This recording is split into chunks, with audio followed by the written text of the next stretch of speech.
Inilah hari ini di Pantai Anyer, Serang, Banten. Angin lumayan tinggi dan gelombang lautnya tinggi, lumayan tinggi. Dan ini tidak di para nelayan tidak diperbolehkan, dan pengunjung juga tidak boleh dibolehkan untuk berenang di laut sampai ke bibir pantai semua. Kalau tidak ada penahan tembok, ya mungkin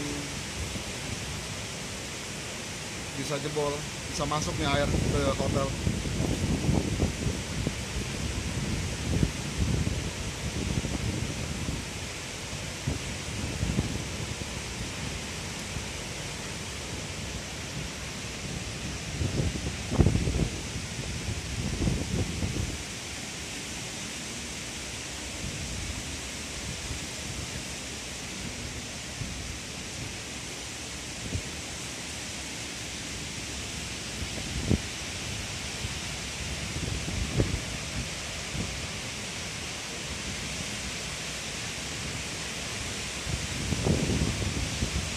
Oke, sekian dulu laporan dari saya, Anton Dirvani, melaporkan langsung dari Anyer, Provinsi Banten.